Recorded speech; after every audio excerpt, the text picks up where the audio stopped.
Hello दोस्तों, स्वागत है आपका हमारे चैनल लेटेस्ट लर्न फार्मेसी में। तो आज की इस वीडियो में हम डिस्कस करने वाले हैं जो हमारा यूनिट सेकंड का जो नेक्स्ट टॉपिक है माइक्रो कैप्सूल। मतलब माइक्रो कैप्सूल्स क्या होते हैं और जो माइक्रो पार्टिकल्स के मेथड ऑफ प्रिपरेशन होते हैं माइक्रो इनकैप्सुलेशन के, उसके बारे में डिस्कस करेंगे। और साथ ही साथ में जो एप्लीकेशन का पॉइंट है वो भी आज हम इस वीडियो में डिस्कस करेंगे। तो इसका मतलब क्या है, आज हमारा माइक्रो इनकैप्सुलेशन जो टॉपिक होगा वो यहाँ पर आज खत्म हो जाएगा। देखिए एक बात और समझ लीजिए कि जो यूनिट सेकंड में सबसे बड़ा टॉपिक था वो यही माइक्रो इनकैप्सुलेशन ही था। उसके बाद जो म्यूकोसल ड्रग डिलीवरी सिस्टम और जो इम्प्लांटेबल ड्रग डिलीवरी सिस्टम है ये बहुत ही छोटा टॉपिक है, ज़्यादा बड़ा नहीं है, लेकिन आने वाले एक आध हफ्ते के अंदर भी हम इसको खत्म कर देंगे। तो आइए स्टार्ट करते हैं आज का लेक्चर वीडियो। तो सबसे पहले स्टार्ट करते हैं माइक्रो कैप्सूल से, क्योंकि आज की जो हमारी वीडियो होने वाली है उसमें हम इसी के तरीके से बात करेंगे। जो हमारा माइक्रो कैप्सूल्स होता है उसको हम कैसे बनाते हैं, लेबोरेटरी में कैसे प्रिपेयर करते हैं विद द सुटेबल एग्जाम्पल। वो हो सकता है कि हम उसको प्रैक्टिकली भी आपको दिखाने की कोशिश करेंगे। अगर आपको समझ में आता है तो अच्छी बात है। तो चलते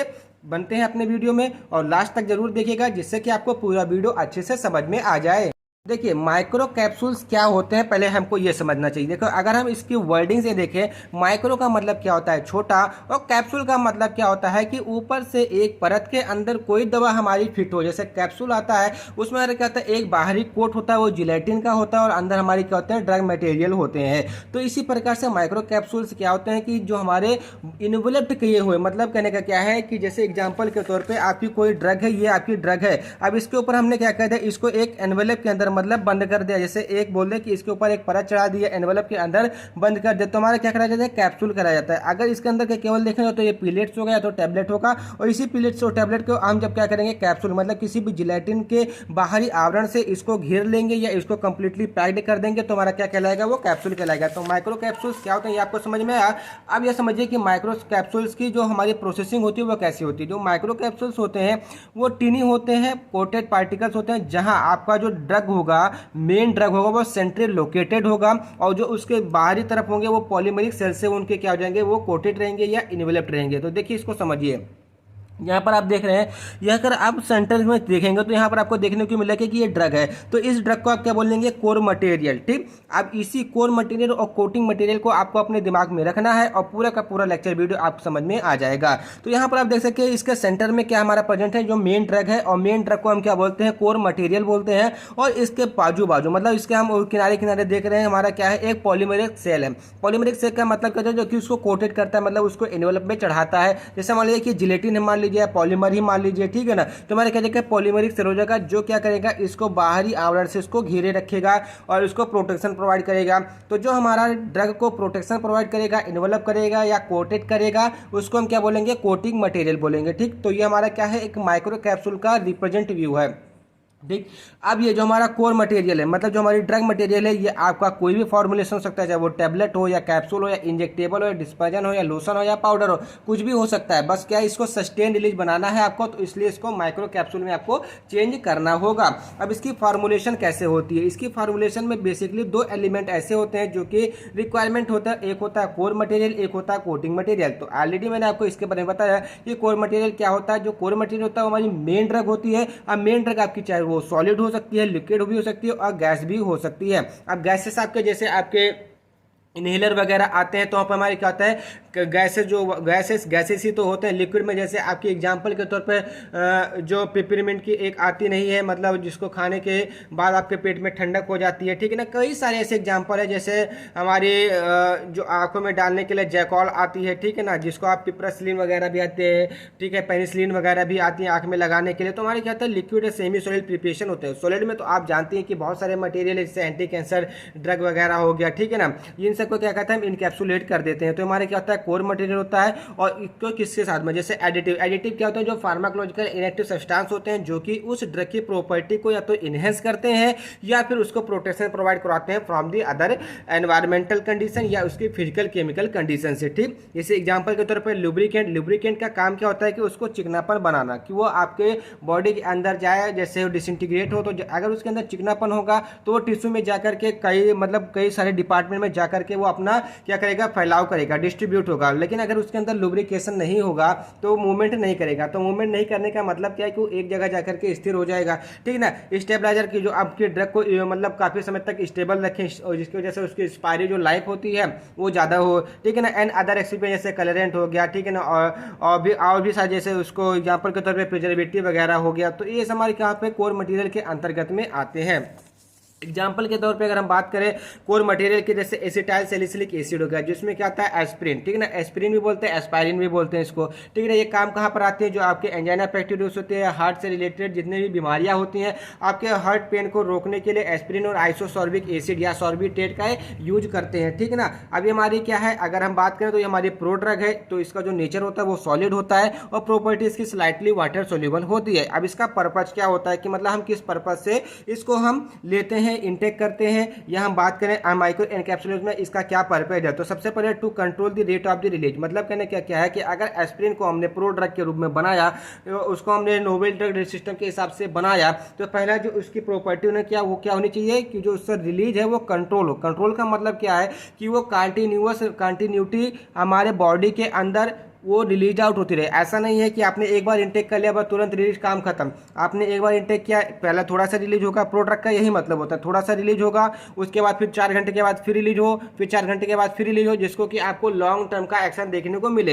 and to prevent chemical incompatibility, मतलब कहना क्या है कि जैसे आप एस्पिरिन का फॉर्मुलेशन बना रहे हैं, उसके अंदर आप डिफरेंट टाइप के एक्सिपिएंट्स वगैरह डाल रहे हैं, या अगर हम अदर बात करें तो हमारे मार्केट में अवेलेबल है एस्पिरिन मतलब एसिटाइल सैलिसिलिक एसिड के साथ में आइसोसॉर्बिटेट, दोनों कॉम्बिनेशन में प्रेजेंट है। तो उस दोनों कॉम्बिनेशन में जो केमिकल इनकॉम्पेटिबिलिटी हो सकती है, मतलब रिएक्शन करके वो दोनों ड्रग आपस में डिग्रेडेट हो सकते हैं, उस चीज़ को रोकने के लिए। And to decrease the GI irritation, और जो जीआई इरिटेशन होता है उसको रोकने के लिए, ठीक।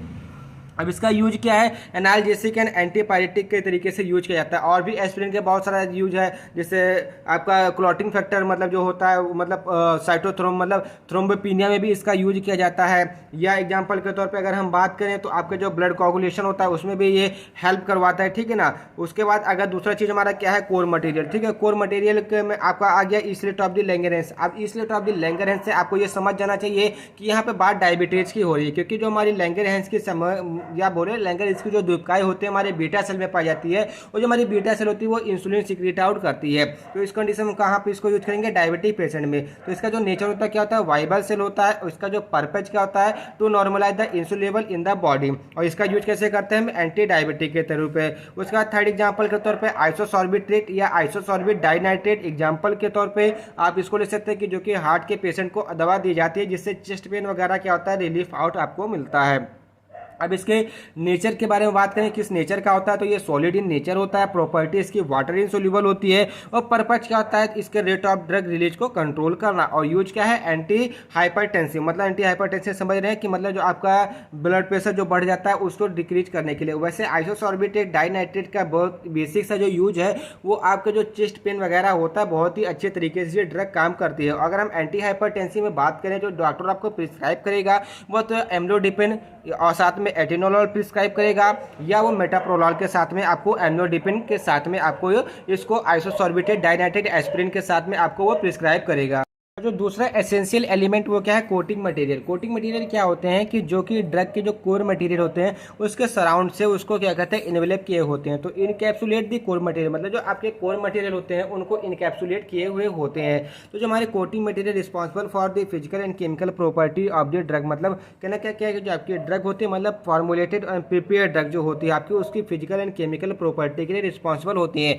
कैसे होती है इसके बारे में हम ऑलरेडी डिस्कस कर चुके हैं, लेकिन एक बार और आपको जनरल व्यू में बता देते हैं। जैसे अभी मैंने आपको बताया एस्पिरिन और आइसोसॉर्बिट डाइनाइट्रेट या आइसोसॉर्बिक एसिड के बारे में बताया कि दोनों का जो कॉम्बिनेशन आता है, तो उस कॉम्बिनेशन में प्रॉपर मतलब दिक्कत करते हैं कि एस्पिरिन और आइसोसॉर्बिक एसिड दोनों आपस में रिएक्शन कर जाते हैं, इनकॉम्पेटिबिलिटी शो करते हैं। लेकिन अगर हम उसको कोटिंग मटेरियल के द्वारा एस्पिरिन को अलग कोटेड कर दें और आइसोसॉर्बिक एसिड को अलग कोटेड करके दोनों को एक बार फिर से कोटिंग कर दें, मतलब एग्जाम्पल के तौर पर अगर हम बात करें तो जैसे ये है आपका एस्पिरिन है और ये आपका आइसोसॉर्बिट नाइट्रेट है, तो पहले हम इसको कोटिंग कर दें फिर इसको की कोटिंग कर दे, फिर इन दोनों की कोटिंग कर दे। तो इस प्रकार से आपकी दोनों ड्रग साथ में भी आ जाएगी और दोनों के बीच में केमिकल इनकॉम्पेटिबिलिटी भी नहीं होगी। तो इस हिसाब से ये इसका केमिकल प्रॉपर्टी को क्या होता है, इसके बनाए रखने के लिए रिस्पॉन्सिबल होता है। अब फिजिकल में बारे में बात करें तो जैसे वो एक्सीडेंटल वगैरह हो जाता है या गिरने वगैरह से जो ड्रग हमारी टूट जाती है, इन्वायरमेंटल में जैसे मॉइस्चराइजेशन वगैरह कर जाता है, ऑक्सीडेशन वगैरह कर जाती है, तो हमारे पॉलीमर जो होते हैं उसको ये रोकने का काम करते हैं, ठीक है ना। अब इससे क्राइटेरिया क्या क्या होनी चाहिए, जैसे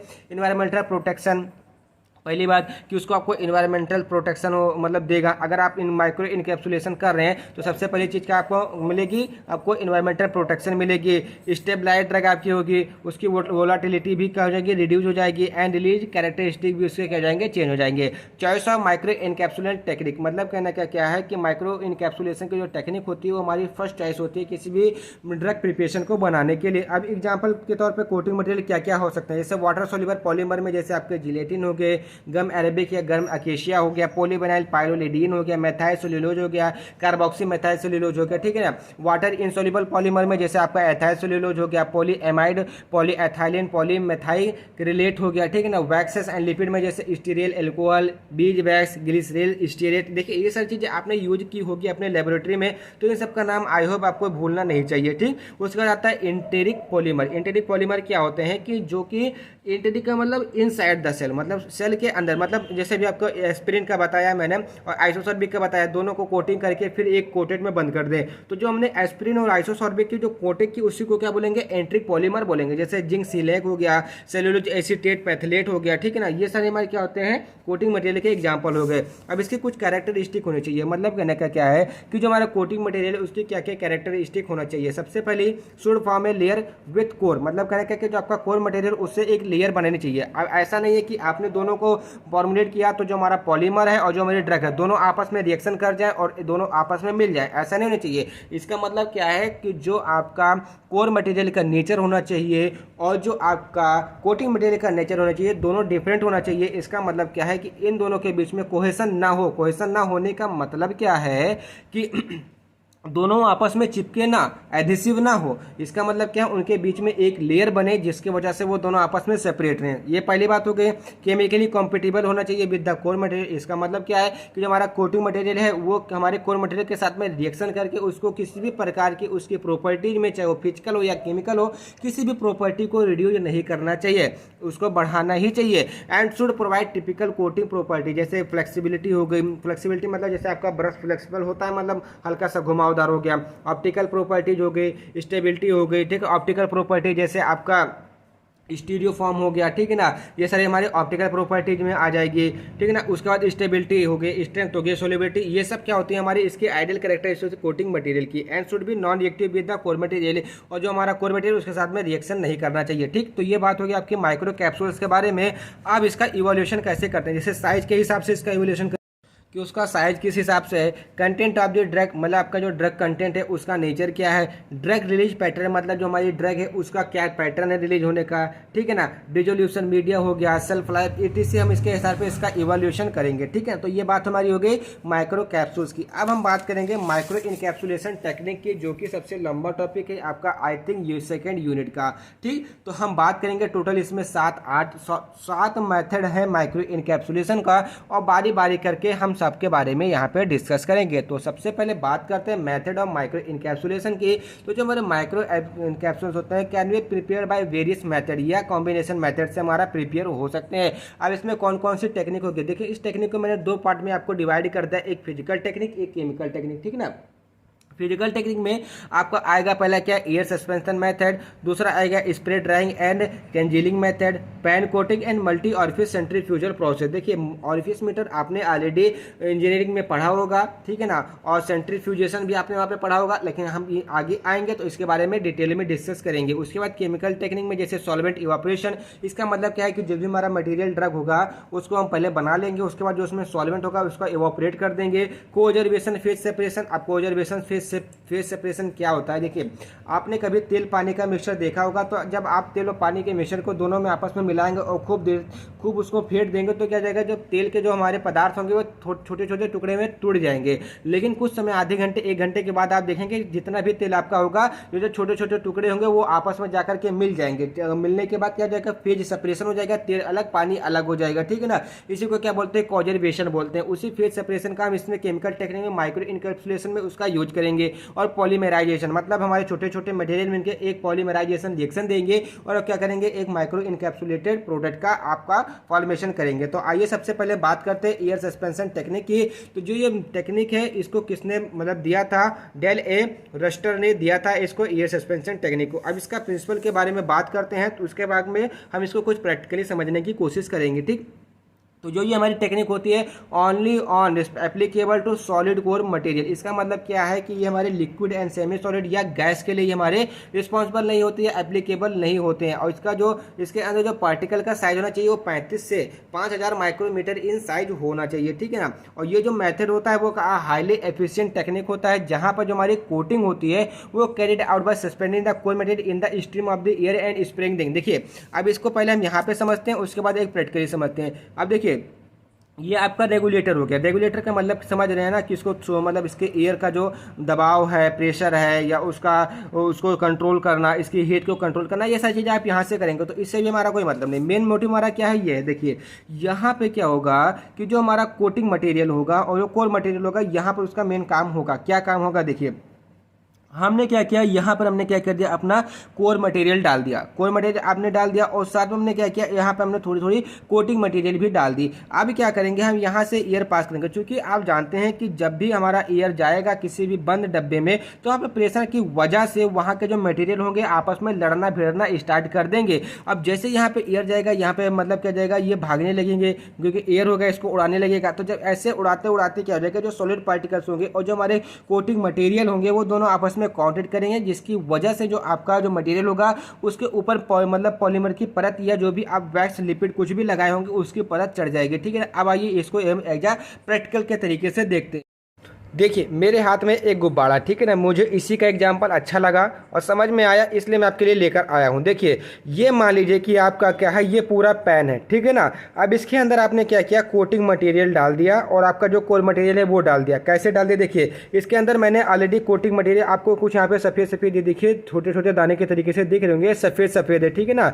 अगर हम इसको आपको थोड़ा सा निकाल के भी दिखाएं, ये देखिए ये इसका कलर क्या है, सफ़ेद है, ठीक है ना। अब हम क्या करेंगे, इसके अंदर कोटिंग मटेरियल, देखिए कोटिंग मटेरियल तो वैसे मेरे पास उतना अवेलेबल नहीं है, लेकिन मैं आपको समझाने के लिए कलर का यूज करूंगा। देखिए, ये रेड कलर है जो कि आपको मार्केट में ऑलरेडी आपको अवेलेबल मिलेगा। इसको हमने क्या किया कि इसके अंदर हमने डाल दिया।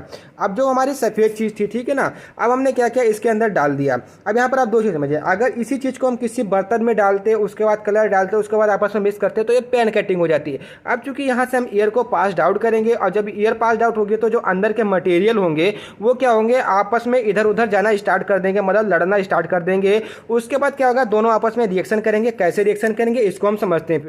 अभी आप लोग यहाँ पे देख सकते हैं कि मैंने इसको हल्का सा फुलाया, फिर उसके बाद मैं इसको फुलाने जा रहा हूँ अच्छे तरीके से, उसके बाद में आपको समझ में आएगा। देखिए, ये चीज़ है,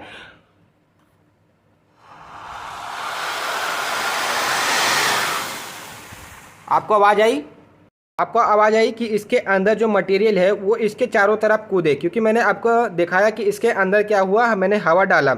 अब इसके बाद में इसकी हवा हम निकालेंगे, इसका कोई सोर्स नहीं है। अगर मैं इसको ऐसे फोड़ूंगा तो कलर जो इसके अंदर है पूरा का पूरा इधर उधर हो जाएगा, जिसके जैसे पेजेस खराब हो जाएंगे। मैं इसको हवा हल्का हल्का निकालता हूँ।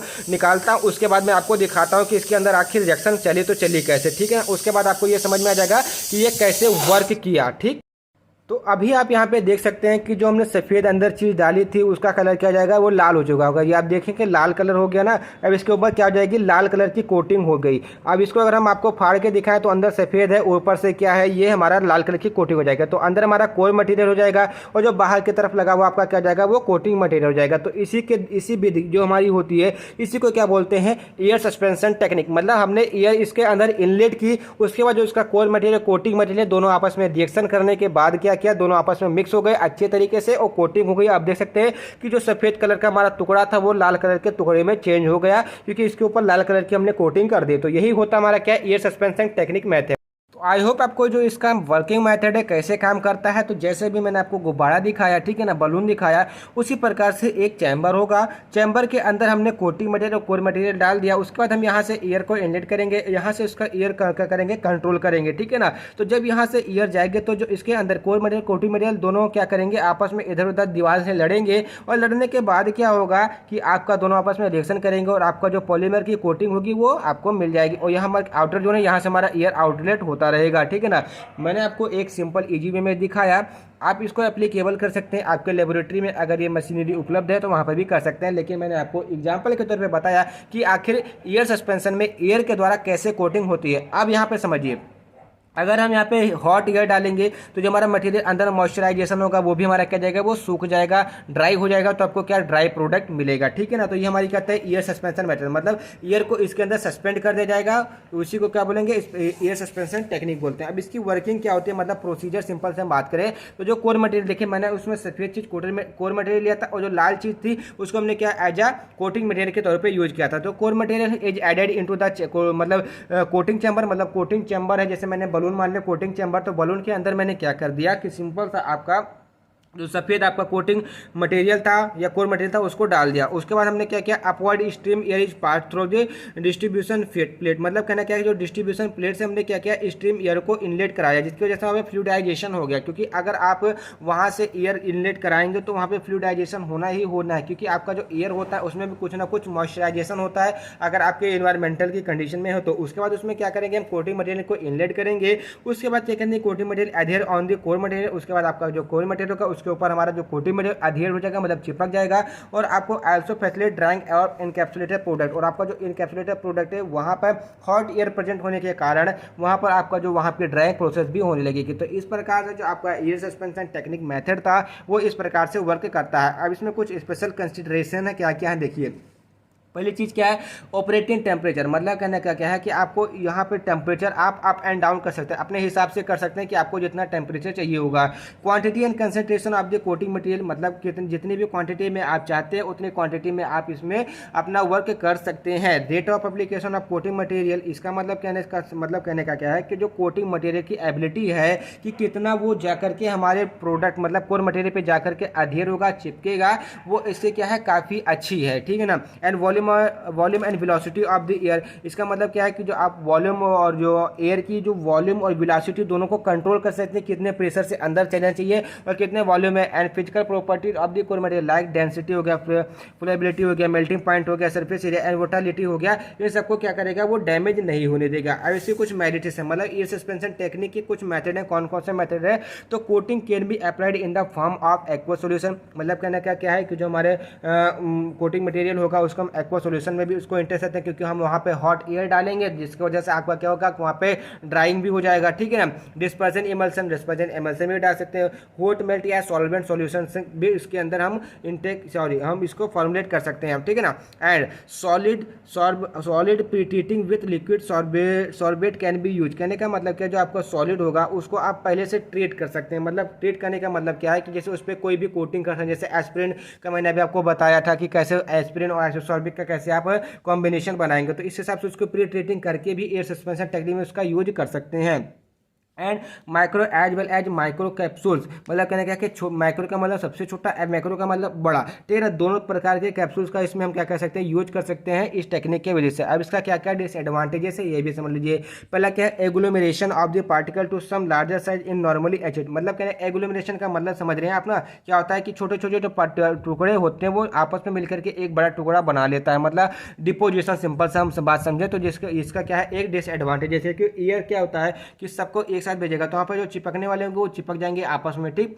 उसके बाद आपका इसमें दूसरा मेथड आता है, पेन कोटिंग मेथड आता है। देखिए पेन कोटिंग मेथड के लिए सिंपल सा आपको एग्जांपल के तौर पे अगर मैं बताऊँ तो आप अपने घर में लाई वगैरह बनाते होंगे या आप छोला वगैरह बनाते होंगे, जो छोला उबाल के बनाया जाता है उसमें नींबू मारा आलू प्याज डाला जाता है, ठीक है ना। तो आप क्या करते हैं, एक बर्तन लेते हैं, ऐसे बर्तन लेते हैं, ठीक है ना। बर्तन में क्या करते हैं, आप छोला डालते हैं, नमक डालते हैं, मिर्चा मसाला डालते हैं, नींबू गाड़ते हैं, उसके बाद उसको खूब अच्छे से मिक्स कर देते हैं। तो क्या होता है कि मसाले की उसके ऊपर कोटिंग हो जाते हैं।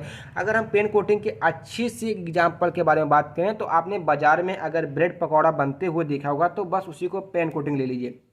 एक्चुअल में होता क्या है कि ब्रेड के अंदर आलू लगाने के बाद हमने ब्रेड को तैयार किया, उसके बाद हमने क्या किया, उसके बेसन को मतलब बेसन को हमने क्या किया, एक बड़े से पेन में मतलब पतीला भी मत समझ लीजिए या किसी भी डब्बे में हम मान लीजिए कि कोई या किसी भदेले ही समझ लीजिए, ठीक है, जो समझना वो समझिए। उसमें हमने क्या किया कि हमने अपना बेसन का एक लेप तैयार किया हुआ है। तो हम क्या करेंगे, अपने ब्रेड के मटेरियल को क्या करेंगे, उसके अंदर डिप करेंगे, उसको बाद उसको ऊपर अच्छी सी कोटिंग करेंगे। तो क्या हो जाएगा, उसको क्या बोल रहे हैं, कोटिंग, मतलब बेसन की कोटिंग करते हैं ब्रेड के ऊपर। तो ब्रेड पकौड़ा उसके बाद उसको कढ़ाई में डालेंगे और डाल करके फिर आप हमको खिलाएंगे। ठीक, ये आपको समझ में आ गया। अब उसी प्रकार से हमको यहाँ पे भी पेन कोटिंग को समझते हुए चलना, जैसे हमने एयर सस्पेंशन टेक्निक देखा था। तो इस प्रिंसिपल में क्या होता है, इसका जो प्रिंसिपल क्या है कि ये एप्लीकेबल होता है सॉलिड पार्टिकल के लिए, और जो सॉलिड पार्टिकल का जो साइज होना चाहिए वो 600 से 5000 माइक्रोमीटर इन साइज होना चाहिए, मतलब 600 से कम नहीं होना चाहिए और 5000 माइक्रोमीटर से ज़्यादा नहीं होना चाहिए। और जबकि एयर सस्पेंशन में हम कितना ले लेते हैं, 5 से ले लेते हैं, ठीक है ना, 5 माइक्रोमीटर से। It is extensively employed for the preparation of the control release micro, मतलब इसका काफ़ी ज़्यादा यूज किया जाता है माइक्रो इनकैप्सुलेशन प्रोसेस में। जो आपकी पेंटाप्रोजॉल वगैरह आती है, इसी कोटिंग मतलब पेन कोटिंग के माध्यम से उनका कोटिंग की जाती है। ठीक, अब इसका मैंने आपको जस्ट एग्जांपल अभी बताया था कैसे आप ब्रेड पकौड़ा बनाते हैं। उसी प्रकार से यहाँ पर आप क्या करते हैं, सिंपल से देखिए कि आपका एक पैन है, मतलब कोटिंग पैन है, ठीक है ना। अब आपने क्या किया कि ये आपका क्या है, एयर आउटलेट है, ये एयर इनलेट है। देखिए वो आपको समझाने के लिए था कि कैसे कोटिंग करते हैं इसके आधार पे, मतलब पैन में। अब यहाँ पर आपको एक सिंपल सा प्रोसीजर समझना कैसे। देखिए यहाँ पर हमारा क्या हुआ कि मतलब आपने क्या कर दिया कि आपका कोई भी सॉलिड या कोर मटेरियल ले लिया, आपने कोटिंग मटेरियल दोनों इसमें इंटेक करा दिया, ठीक ना। अब उसके बाद क्या करेंगे, आप ड्राई एयर इसके अंदर डालेंगे, जिसकी वजह से यहाँ पे क्या जाएगा, स्प्रे गन के माध्यम से हमारा जो हमारा कोटिंग मटेरियल होगा यहाँ से मतलब आउट होगा, और जो हमारे जो ड्रग हो गया मतलब कोर मटेरियल होगा उसके ऊपर जाकर के चिपकेगा, और चिपकने के बाद क्या करेंगे, उसके ऊपर कोटिंग कर देगा, और जो आपकी ईयर होगी वो ईयर आपको यहाँ से बाहर निकल जाएगी। तो इसी तरीके से पेन कोटिंग काम करता है। ठीक, या फिर क्या होते हैं, टैबलेट बेड होती है। इसका जो काम क्या होता है कि जो आपका टैबलेट यहीं पर जाकर के स्टोर आउट होता है, चाहे वो आपका कैप्सूल फॉर्म में हो या टैबलेट फॉर्म में हो। अब इसकी वर्किंग कैसे करते हैं, देखिए जो पहले कोर मटेरियल होगा उसको पहले 12 से 40 मैच साइज में हम क्या कर लेंगे, उसको ले लेंगे। मतलब कहने का आप समझ रहे हैं कि 12 से 40 का मतलब क्या हो गया, 12 से 40 कहने का मतलब ये हुआ कि आप पहले क्या लेंगे, 12 नंबर का मैश लेंगे। मैश आप समझ लेंगे जैसे सिंपल सा आप बोलते हैं चलनी, जिसको घर में आटा चालनी बोलते हैं, उसी प्रकार से आप अपने लेबोरेटरी में मैश का यूज करते हैं, ठीक है ना, सीव जिसको बोलते हैं, ठीक ना। तो उसका आप यूज करते हैं। तो पहले 12 साइज ले लेंगे, 12 साइज से पास आउट करा देंगे, उसके बाद 40 साइज का ले लेंगे, 40 साइज से पास आउट करा देंगे, ठीक है ना। तो 12 साइज से जो बचेगा उसको 40 के साथ में कराएंगे, और 40 साइज से जो निकल जाएगा उसका हम क्या करेंगे, यूज करेंगे, ठीक ना। उसके बाद क्या करेंगे, जो मेडिकामेंट होगा, the medicament coated poured slowly over the plate with continuous air supply formation of the plates. उसके बाद क्या करेंगे, इसके अंदर हम क्या करेंगे, एयर सप्लाई के द्वारा इसके अंदर क्या करेंगे, हम अपने कोटिंग मतलब जो कोर मटेरियल उसको इनलेट करना स्टार्ट कर देंगे, जिसका जैसे हमारा प्लेट का फॉर्मेशन होने लगेगा। Again the polymer material poured into the pan and air supplying is on. उसके बाद हम क्या करेंगे, इसके अंदर अपना हम क्या करेंगे, जो कोटिंग मटेरियल होगा या पॉलीमर मटेरियल या वैक्स होगा, जो भी आपको उसके ऊपर कोटिंग करनी है, कलरिंग की करनी है, किसकी करनी है, वो आप क्या कर देंगे, इसमें डाल देंगे। उसके बाद आप एयर को क्या करेंगे, सप्लाई कर देंगे, जिसकी वजह से जो आपका पीरियड्स होगा वो कोटेड हो जाएगा और ड्राई फॉर्म में आपको मिल जाएगा, ठीक है ना। कुछ एग्जांपल के तौर पे ऐसे मिल सकता है, आपका ड्रग है, ठीक है ना, मेडिकामेंट है, मेडिकामेंट के ऊपर हमने क्या कर दिया, पॉलीमर की कोडिंग कर दी। एग्जांपल के तौर पे नॉनप्रिल, सिडविस, डेस्ट्रो एम्फेटामाइन, ठीक, ये हो गया। अब उसके बाद आपका थर्ड क्या आता है, मल्टी ऑरिफिस सेंट्रीफ्यूजल प्रोसेस।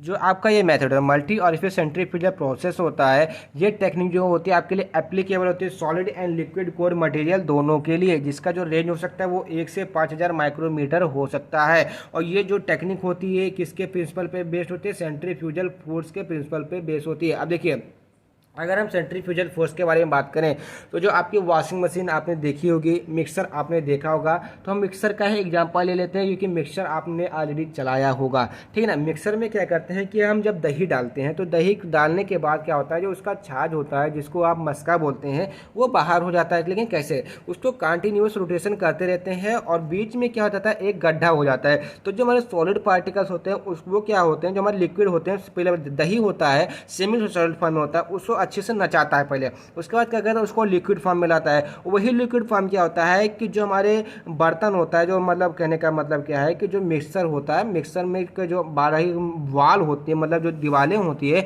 उसमें जब टकराता है तो जो हमारे सॉलिड पार्टिकल होते हैं वहाँ पे चिपक जाते हैं, ठीक है ना। चिपक जाने के बाद क्या करते हैं, वो ऊपर आ जाते हैं, जिसका जैसे आप मस्सा को निकाल लेते हैं। उसी प्रकार से मल्टी ऑरिफिस सेंट्रीफ्यूजल प्रोसेस भी काम करता है। कैसे काम करता है इसके बारे में हम आगे डिस्कस करते हैं, ठीक है ना। ये सेंट्रीफ्यूजल फोर्स के ऊपर काम करता है। जैसे वॉशिंग मशीन हो गया, आप झाग देखते हैं तो वॉशिंग मशीन कंटिन्यूस रोटेशन करती है, आपस में लड़ती है, उसके बाद वहाँ पे क्या होता है सेंट्रीफ्यूगल फोर्स उत्पन्न होता है, जिसका जैसे जो मैल वगैरह होती है चोट लगने के बाद क्या होता है कि वो साफ हो जाता है, ठीक है ना। And the core material is heard toward the coating material, मतलब कोटिंग मेम्ब्रेन। उसके बाद क्या होता है जो आपका कोर मटेरियल होता है और कोटिंग मेम्ब्रेन जो होती है दोनों आपस में हर्ड हर्ड का मतलब दोनों आपस में कॉम्बिनेशन कर लेते हैं और आपको माइक्रो इनकैप्सुलेटेड प्रोडक्ट फॉर्म हो जाता है। अब इसका वर्किंग देखते हैं और इसका जो हमारी डिजाइन है वो कैसे है। देखिए, अगर आपने ऑरिफिस मीटर देखा होगा तो अगर आपने ऑरिफिस मीटर के बारे में पढ़ा होगा तो वहाँ पे क्या होता है कि हमारा यहाँ पे ऑरिफिस प्लेट होता है और जब हमारा कोई प्रोडक्ट मतलब हमारे लाइन से आ रहे हैं, मतलब सिंपल से लाइन से आ रहे हैं, तो जब हमारे कोई भी प्रोडक्ट इस लाइन से पास हो मतलब ऑरिफिस मीटर से पास होंगे तो जहाँ की इसकी जो वेलोसिटी होगी वो कम हो जाएगी। मतलब कहने का क्या, ये ऐसे जाएगा फिर इधर इधर इधर इधर। आपने इसको ऑरिफिस मीटर में देखा होगा, लेकिन यहाँ पे हम काम कैसे करेंगे इसके बारे में हम देखते हैं, मतलब ये काम कैसे करता है। देखिए, ये हमारा कोटिंग मटेरियल इनलेट है, मतलब यहाँ से हम क्या करेंगे कोटिंग मटेरियल को इनलेट करवाएंगे और जो हमारा ये हमारा क्या है कोर मटेरियल इनलेट। तो पहले हम क्या करेंगे, ये हमारे जो कोर मटेरियल को इनलेट करा लेंगे। कोर मटेरियल को इनलेट कराने के बाद इसका कंटिन्यूस रोटेशन होता रहेगा, जिसकी वजह से ये जो ड्रग पार्टिकल है ये आगे की तरफ बढ़ते चले जाएंगे। उसके बाद क्या करेंगे, ये जो कोटिंग मटेरियल इनलेट है इसके द्वारा हम क्या करेंगे कोटिंग मटेरियल को भेजेंगे कहाँ, इस चैम्बर में। देखिए ये चैम्बर आपस में बंद है, ठीक है ना। यहाँ से हमारा जो कोटिंग मटेरियल यहाँ चैम्बर में आएगा और फिर इस वाले कोटिंग मटेरियल से हमारा चैम्बर यहाँ पर आएगा, ठीक है ना। उसके बाद जब ये कंटिन्यूस हमारे आगे चलते जाएंगे तो क्या होगा कि यहाँ पर हमारा एक छोटा सा हम सिंपल सा बोले होल होगा या छेद होगा, तो इसके माध्यम से जो हमारे कोटिंग मटेरियल होंगे यहाँ से थोड़ा थोड़ा गिरते रहेंगे और यहाँ से भी ऊपर से भी आते रहेंगे, मतलब नीचे से भी आते रहेंगे। तो जब हमारा ये हमारा मतलब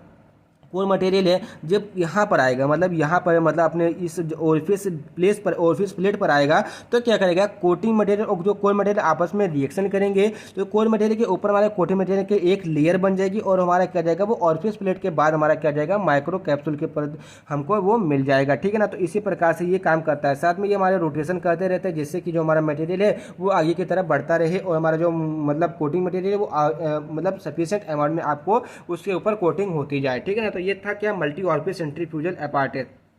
अब यहाँ पर आपको ये चीज़ नहीं समझ में आ रहा कि मैंने आपको सेंट्रीफ्यूगल फोर्स के बारे में कैसे बता दिया, ठीक है ना। यहाँ पर तो उसका वर्किंग क्यों वर्क नहीं हो रहा, जैसे ये कंटिन्यूस रोटेशन कर रहा है तो क्या हो रहा है कि जो इसके जो पार्टिकल्स हैं आपस में लड़ रहे हैं, तो जब ऑरिफिस प्लेट पर आएगा तो आपस में मतलब इसको जब रोटेशन कराएंगे तो जब ऑरिफिस प्लेट पर जब लड़ेंगे तो जब हमारा कोटिंग मटेरियल और ये आपस में लड़ेंगे। लड़ने का मतलब क्या है, ये नहीं कि घूसा चलाएंगे, ऐसा नहीं है। मतलब क्या है कि इस ऑरिफिस प्लेट से क्या करेंगे ये भी लड़ेगा और जो हमारे ऑलरेडी यहाँ से कोटिंग मटेरियल है वो भी लड़ेगा। तो जब आपस में लड़ेंगे दोनों इसी दीवार पर, मतलब दीवार ही समझ लीजिए, लड़ेंगे तो क्या हो जाएगा इनके ऊपर कोटिंग हो जाएगी। जब कोटिंग हो जाएगी तो हमको वही चाहिए था, माइक्रो इनकैप्सुलेट ही आपको वहां पे चाहिए था। अब इसका वर्किंग कैसे होता है, देखिए जो coating material in the form of solution is fed through the two inlet, मतलब आपने दो इनलेट के द्वारा क्या किया कि जो आपका कोटिंग मटेरियल है उसको फेड कर दिया, मतलब यहाँ पे फीड कर दिया। ड्यू टू सेंट्रीफ्यूगल फोर्स, मतलब सेंट्रीफ्यूगल फोर्स के कारण जो core material move to orifice side, मतलब सेंट्रीफ्यूगल फोर्स के कारण जो आपका कोर मटेरियल होगा वो ऑरिफिस साइड पे चला आएगा और जो coating material atomise in the form और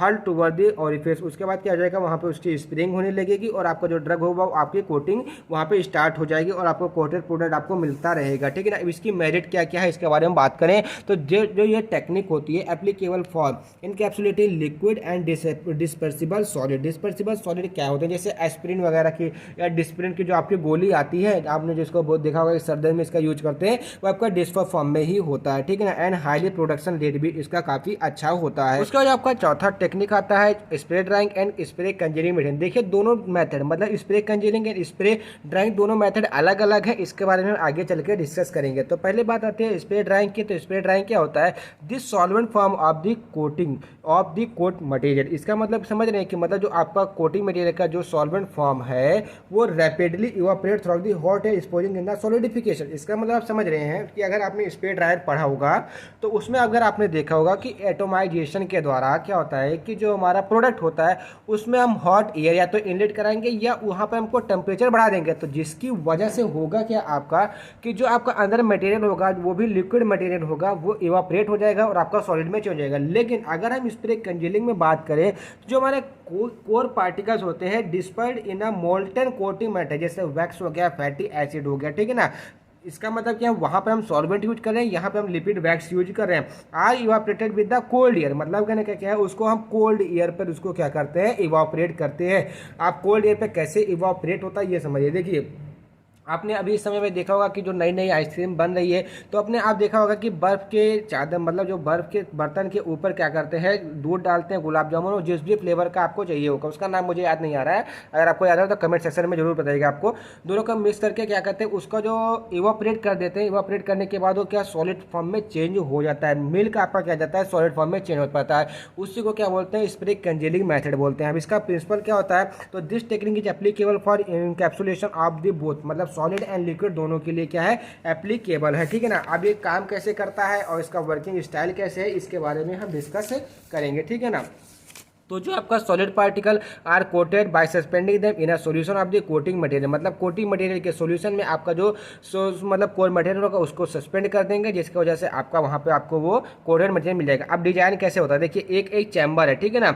इस चैम्बर में क्या होता है, ड्राइंग होगा, एटोमाइजेशन होगा, ठीक। और ये आपका क्या है, साइक्लोन सेपरेटर है। साइक्लोन सेपरेटर का काम क्या होता है कि जो हमारे ड्रग प्रोडक्ट होंगे उसको अलग करने का टाइम, ठीक है। तो सबसे पहले आपने क्या किया, यहाँ से आपने फीड इनटेक कराया, मतलब कहने का क्या है, आपने सॉल्वेंट जो आप मतलब core material and coating material दोनों के यहाँ पर आपने क्या करा, इनलेट करवाया। अब आपने क्या किया, एयर इनलेट की, यहाँ पर एयर हीटर लगा हुआ है। इस एयर ने क्या किया, इस एयर हीटर ने क्या किया, जो आपके नॉर्मल एयर थे उसको हीट प्रोवाइड करा दिया। अब हीट प्रोवाइड करने के बाद क्या हो जाएगा, यहाँ पर हमारा क्या लगा होगा, एटोमाइजर लगा होगा। एटोमाइजर की वजह से जो हमारा एयर होगा वो हॉट एयर होगा, वो जाकर के पार्टिकल से आपस में लड़ेगा। पार्टिकल्स के आपस में लड़ने की वजह से क्या होगा, जो कोर मटेरियल और कोटिंग मटेरियल दोनों आपस में रिएक्शन करेंगे, एडहेसिव होंगे, और उसके बाद क्या करेगा, आपका सिंपल सा वहाँ पे एक नए फॉर्म का पीलेट्स फॉर्म कर लेगा, मतलब वहाँ पे वेल कोटेड एक ट्रक आपके यहाँ पे बन जाएगी, एक छोटा पार्टिकल। उसके बाद फिर नीचे आएगा, नीचे आने के बाद क्या जाएगा, स्प्रिंग चैम्बर में फिर से वो ड्राइंग हो जाएगा। ड्राइंग करने के बाद क्या जाएगा, वो आपके साइक्लोन सेपरेटर में चला जाएगा, जहाँ पर क्या होगा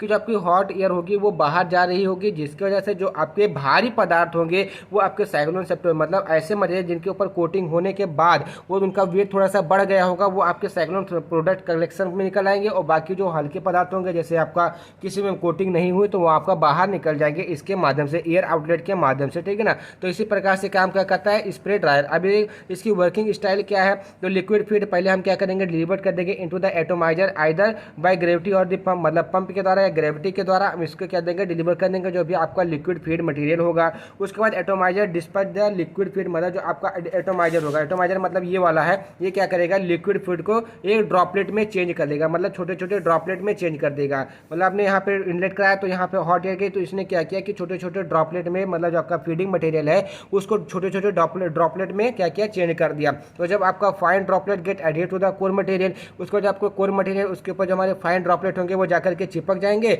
और चिपकने के बाद द प्रोडक्ट आर कूल, उसके बाद उसको कूल कर देंगे, and then coated core material can then collected. उसके बाद हम क्या करेंगे, उसको कलेक्ट कर लेंगे, and other product separate by using the cyclone separator. उसके बाद साइक्लोन सेपरेटर के माध्यम से उसको सेपरेट आउट कर लेंगे।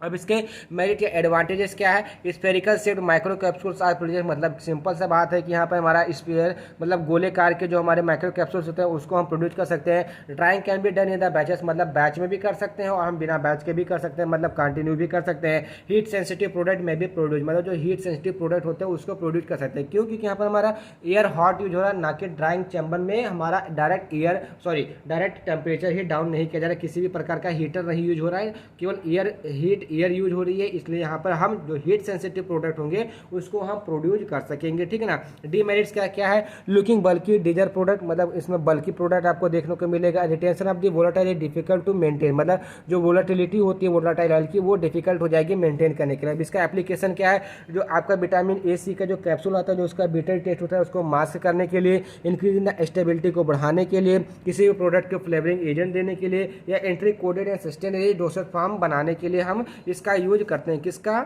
स्प्रे ड्राइंग का यूज करते हैं, ठीक है। उसके बाद जो आपका नेक्स्ट मेथड आता है वो आता है कोजर्वेशन फेज सेपरेशन मेथड, ठीक है ना। इस मेथड क्या होता है, इजीएस्ट मेथड होता है और micro encapsulated solid as well as liquid core particle ranging from the 2 to 500 micrometre in the size, मतलब सॉलिड और लिक्विड दोनों के लिए ये क्या है, एप्लीकेबल है। और जो साइज रेंजिंग होती है वो 2 से 500 माइक्रोमीटर के करीब में होती है। देखिए अब यहाँ पर मैं आपको एग्जाम्पल के तौर पर एक चीज़ बताता हूँ। कोजर्वेशन का मतलब मैंने आपको ऑलरेडी बताया कि क्या होता है कि तेल पानी लीजिए, दोनों को आपस में मिक्स कीजिए, तेल छोटे छोटे ड्रॉपलेट में टूट जाएगा। टूटने के बाद क्या होगा, कुछ देर के लिए आप रख देंगे तो जो तेल का सारा मटेरियल है वो आपस में कोजर्वेट, मतलब आपस में साथ में मिलकर एक जगह इकट्ठा हो जाएगा। उसी प्रकार से कोजर्वेशन काम करता है। कैसे, देखिए यहाँ पर हमने क्या किया, अपना क्या किया, आपने एक टैबलेट लिया, कोई मटेरियल ले लिया, ठीक है ना। और जो आप काला काला देख रहे हैं हमारा क्या है, ये हमारा क्या है, ड्रॉपलेट है, ठीक है ना। जो काले काले आपको दिख रहे हैं वो क्या है, ड्रॉपलेट है। अभी क्या होगा, जब इसका फेज सेपरेशन हुआ, मतलब मान लीजिए कि आपका पानी है या आपका मान लीजिए तेल है, तो जब मतलब आपने इसको अच्छे से मिला दिया, उसके बाद जब इसका फेज सेपरेशन, कुछ समय के बाद इसका जब फेज सेपरेशन स्टार्ट हुआ, तो जो हमारे जो ड्रॉपलेट्स थे वो आपस में आकर के मिलने लगे, मतलब कोजरवेट होने लगे, आपस में आकर के मिलने लगे। तो यहाँ पर आपका क्या है, कोजरवेट ड्रॉपलेट बन गया।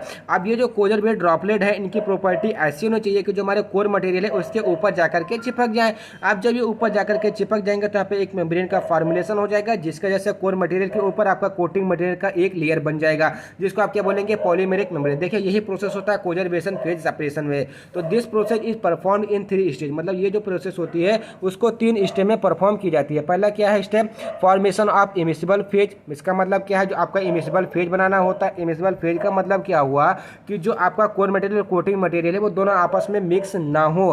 तो हम क्या करेंगे, कोर मटेरियल फेज और कोटिंग मटेरियल फेज और लिक्विड मैन्युफैक्चरिंग व्हीकल फेज, जिससे कि दोनों आपस में मिक्स ना हो, इसको डाल देंगे एक पैन के अंदर या किसी भी हम एक बर्तन के अंदर। उसके बाद सेकंड में क्या होता है, deposition of the coating material. उसके बाद क्या होगा कि आपका जो coating material, deposition of the liquid polymer coating on the core material by control physical mixing और मतलब coating material and core material in manufacture. मतलब कहने का सिंपल कहने का मतलब क्या है कि जो आपका लिक्विड पॉलीमर होगा उसको हम क्या करेंगे, कोर मटेरियल में मतलब अच्छे तरीके से उसको मिला देंगे। मिलाने के बाद क्या होगा, this separation is affected by various like method like. देखिए उसके बाद क्या होगा कि जो आपका देखिए यहाँ पर क्या किया, दोनों आपस में मिला दे, खूब अच्छे से मिला दे। उसके बाद जो ड्रॉपलेट है वो अलग होने लगी, तो ड्रॉपलेट आपकी क्या जाएगी, यहाँ पे अलग होने लगी। और जो ड्रॉपलेट का अलग होना और सेपरेशन, मतलब आपका जो कोर मटेरियल है और कोटिंग मटेरियल का दोनों का आपस में ड्रॉपलेट जब तक बन रहा है तब तक के लिए बता रहा हूँ, अलग होना। This method can be affected by various method, जैसे चेंजिंग टेम्परेचर, मतलब टेम्परेचर को चेंज कर देंगे कोटिंग पॉलीमर सोल्यूशन में, या उसके अंदर कोई सॉल्ट डाल देंगे एक्वा सोल्यूशन का, या by adding a non solvent to coating polymer, मतलब उसमें डाल देंगे जिसकी वजह से फेज सेपरेशन हो जाएगा। उसके बाद रिजिडाइजेशन होगा। रिजिडाइजेशन का मतलब क्या होगा कि आपके कोर मटेरियल के ऊपर आपका उस मतलब जो कोजरवेटेड ड्रॉपलेट था उसका एक और लेयर बना देना, मतलब उसकी लेयर बना देना, that's called rigidization of the coating. तो रिजिडाइजेशन या rigidizing the coating release by thermal cross linking technique to form a micro capsule. तो इस प्रकार से आपका एक माइक्रो कैप्सूल बनके तैयार हो जाएगा। उसके बाद जो आपका नेक्स्ट मेथड आता है वो आता है सॉल्वेंट इवापोरेशन। देखिए नाम से ही आपको इसका पता चल रहा होगा, सॉल्वेंट इवापोरेशन। इसका मतलब क्या होता है इसके बारे में पहले बात करते हैं। सॉल्वेंट इसका मतलब क्या हो जाएगा, जो भी आपका लिक्विड मटेरियल होगा उसको इवापोरेट कर देंगे, मतलब उड़ा देंगे, तो आपका सॉल्वेंट इवापोरेशन कहलाता है, ठीक है ना। मतलब कहने का क्या, जैसे आपका कपड़ा गीला हुआ है उसको आप धूप में डालते हैं सुखाने के लिए, तो जो पानी का इवापोरेशन होता है उसको क्या बोलेंगे, सॉल्वेंट इवापोरेशन के द्वारा आपका कपड़ा था वो सूख गया। उसी प्रकार से this technique of micro encapsulation is applicable for both solid and liquid particle. इसका मतलब क्या है कि सॉलिड और लिक्विड दोनों पार्टिकल्स के लिए एप्लीकेबल होते हैं। द कोर मटेरियल में भी वाटर सोल्यूबल और वाटर इंसोल्यूबल। जो आपका कोर मटेरियल होगा वो वाटर सोल्यूबल भी हो सकता है और वाटर इंसोल्यूबल भी हो सकता है। Appropriate selection of the solvent should be done for coating. मतलब कहना क्या कि आपको सूटेबल, इसका मतलब क्या है कि ऐसे कोटिंग मटेरियल का आपको यूज करना है कि उसके लिए वो सूटेबल हो। ऐसा नहीं है कि वो आपस में रिएक्शन करके इनकॉम्प्लिबिलिटी दे दे, ऐसा आपको कोर मटेरियल यूज नहीं करना है। अब इसके प्रोसेस या प्रोसीजर कैसे होता है, आप इसमें सिंपली क्या करेंगे, जो कोटिंग मटेरियल होगा उसको डिजॉल्व कर देंगे किसी भी वोलेटाइल ऑयल में या सॉल्वेंट में जो आप उस समय इसका यूज कर रहे होंगे, जो कि इमिसिबल होगा किसके साथ में, लिक्विड मैन्युफैक्चरिंग व्हीकल। अब ये लिक्विड मैन्युफैक्चरिंग व्हीकल क्या है, ये हमारे ऐसे पदार्थ होते हैं या ऐसे हमारे सिंपल बोले व्हीकल्स होते हैं जो क्या करते हैं, कोर मटेरियल और कोटिंग मटेरियल दोनों आपस में जोड़ने का काम करते हैं। तो जो हमारा कोटिंग मटेरियल होना चाहिए वो लिक्विड मैन्युफैक्चरिंग व्हीकल से डिजॉल्व नहीं होना चाहिए। अब उसके बाद क्या करेगा, देखिए आपने कहीं कहीं पे देखा होगा कि जो हमारी लेयर होती है, मतलब एक, उसके बाद फिर दूसरी, उसके बाद फिर तीसरी, तो ये जो बीच वाली है इसी को क्या बोलते हैं, लिक्विड दी कोर मटेरियल आइदर डिजॉल्व और डिस्पर्स इन अ कोटिंग पॉलीमर सॉल्यूशन। उसके बाद हम क्या करेंगे, जो आपका कोर मटेरियल होगा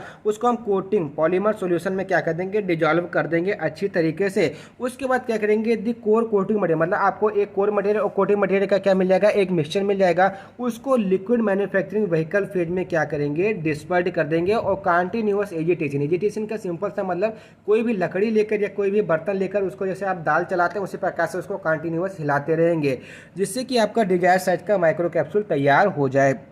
उसके बाद the above mixture is heated to evaporate volatile solvent. उसके बाद क्या करेंगे, मेन प्रोसेस कि जो आपका मिक्सचर होगा उसमें जो आपके सॉल्वेंट होंगे उसको इवापोरेट कर देंगे, जिसकी वजह से आपको एक ड्राई आपका माइक्रो कैप्सूल्स आपको मिल जाएगा। उसके बाद जो आपका सेवंथ मेथड आता है पॉलीमराइजेशन, ठीक है ना, काफ़ी इंपॉर्टेंट मेथड है, आपसे पूछा भी जा सकता है आपके एग्जामिनेशन में, तो इसको अच्छे तरीके से समझ लीजिएगा। तो पॉलीमराइजेशन क्या होता है, polymerisation is a new micro capsule technique, मतलब माइक्रो कैप्सुलेशन है, माइक्रो इनकैप्सुलेशन की एक नई टेक्निक है to form protective micro capsule without using any reactive monomer. मतलब कहने का क्या है कि बिना किसी रिएक्टिव मोनोमर का यूज किए बिना हम माइक्रो कैप्सूल बना रहे हैं, तो इस मेथड को आप क्या बोलेंगे, इन सीटू मेथड, ठीक है ना। इन सीटू इन सीटू अलग चीज़ है, वो आपने पढ़ा होगा अपने हर्बल में या फार्माकोग्नोसी में पढ़ा होगा। ये इन सीटू अलग चीज़ है, इसमें हम किसी भी प्रकार का रिएक्टिव एजेंट नहीं ऐड करते हैं, इसका मतलब हमारा क्या होता है, प्योर होता है। इसी प्रकार से अगर आप फार्माकोग्नोसी में जाएंगे तो इन सीटू का मतलब क्या होता है, ऐसे प्रोडक्ट जो कि हमारा प्लांट बेस्ड होता है, प्योर फॉर्म में होता है, उसको हम इन सीटू बोलेंगे, और जिसको किसी फिजिकल प्रोसेस के द्वारा निकाला जाता है, उसमें कुछ बाद में केमिकल मतलब रिएक्शंस कराई जाती है, उसको बोलेंगे एक्स सीटू मेथड, ठीक है। टाइप्स ऑफ पॉलीमराइजेशन, मतलब दो टाइप के पॉलीमर, एक इन सीटू पॉलीमराइजेशन होता है, एक इंटरफेशियल पॉलीमराइजेशन होता है। तो इन सीटू पॉलीमराइजेशन में क्या होता है, formation of micro capsule cell without aid of the reactive monomer, वही इन सीटू, ठीक है ना, जिसमें हम किसी भी प्रकार के रिएक्टिव का यूज नहीं करते हैं। इससे प्रोसीजर क्या होता है, जो कोर मटेरियल होता है उसको कंटिन्यूअस फेज में हम क्या करते हैं, डिस्पर्ड कर देते हैं। कंटिन्यूअस फेज आपका व्हीकल फेज हो गया, ठीक है ना। अब उसके क्या कर देंगे, formation of interface between the disperse and continuous phase. उसके बाद आपका जैसे आप बोलते हैं सॉल्यूट सॉल्वेंट के बीच में एक लेयर बन जाएगी, एक इंटरफेस बन जाएगा, जैसे तेल पानी का हो गया, ठीक है ना। तो हम यहाँ पे कैप्सूल बना रहे हैं, तो जो भी हम वहाँ पे यूज करेंगे उसका एक नया फेज बन जाएगा, मतलब बीच में उसका इंटरफेस बन जाएगा। तो formation of the low molecular weight pre polymer, उसके बाद आप क्या बन जाएगा, प्री पॉलीमर बनेगा, वो भी लो मॉलिकुलर वेट का।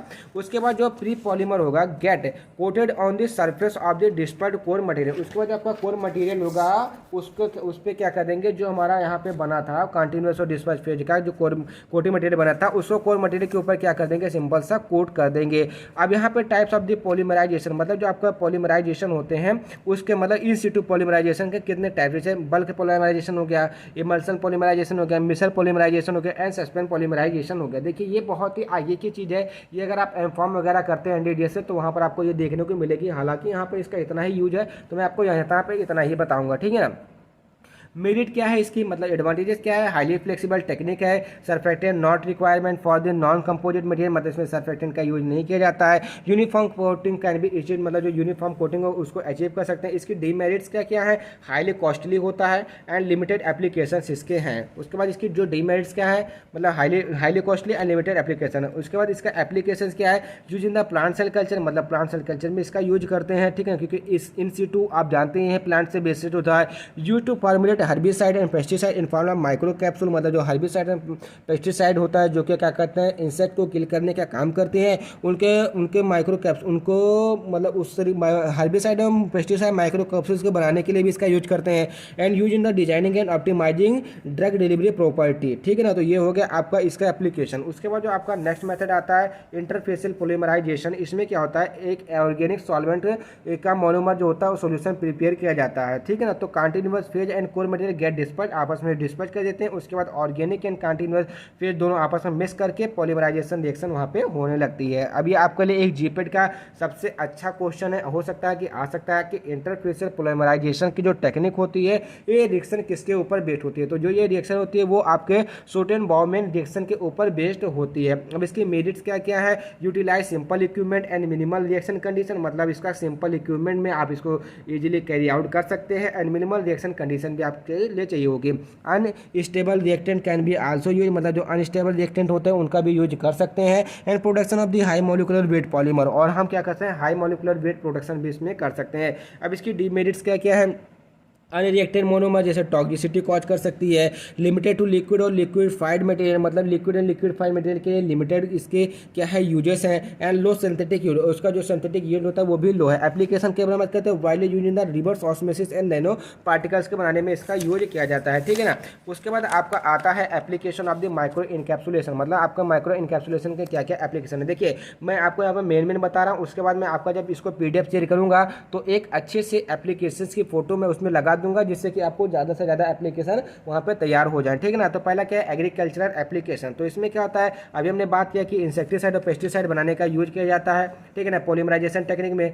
तो क्या होगा, reduce insect population bye disturbing their meeting process. Meeting process समझिए ना कि क्या होते हैं कि उनके मीटिंग प्रोसेस को रोक करके उनका जो पॉपुलेशन होता है उसको रोक देता है। And protect the phenomena from the oxidation and lighting. और जो आपके ऑक्सीडेशन और लाइटिंग की प्रोसेस फिनोमिना होती है, उससे क्या करते हैं, हमारे जो भी फूड क्रॉप्स वगैरह होते हैं उनको प्रोटेक्ट करती हैं। कैटालिसिस का सिंपल सा मतलब क्या होता है कि तोड़ने का काम करते हैं। Safe handling, easy recovery and reuse and disposal. मतलब कहने का क्या है, किसी भी प्रोडक्ट को हम सेफली हैंडलिंग कर सकते हैं, उसकी रिकवरी कर सकते हैं, उसको फिर से रिवर्स भी कर सकते हैं और इसको डिस्पोज भी कर सकते हैं। फार्मास्यूटिकल इंडस्ट्री में क्या क्या इसका यूज है, तो to mask the bitter taste of, मतलब कहने का क्या है, किसी भी ड्रग की बिटर टेस्ट को मास्क करने के लिए, लाइक पैरासीटामोल या नाइट्रोफ्यूरेंटाइन, ठीक है ना, जिसको एनएफटी के नाम से भी जानते हैं, जो कि आपके यूरिनरी ट्रैक्ट इन्फेक्शन में यूज होने वाली सबसे पोटेंट ड्रग है।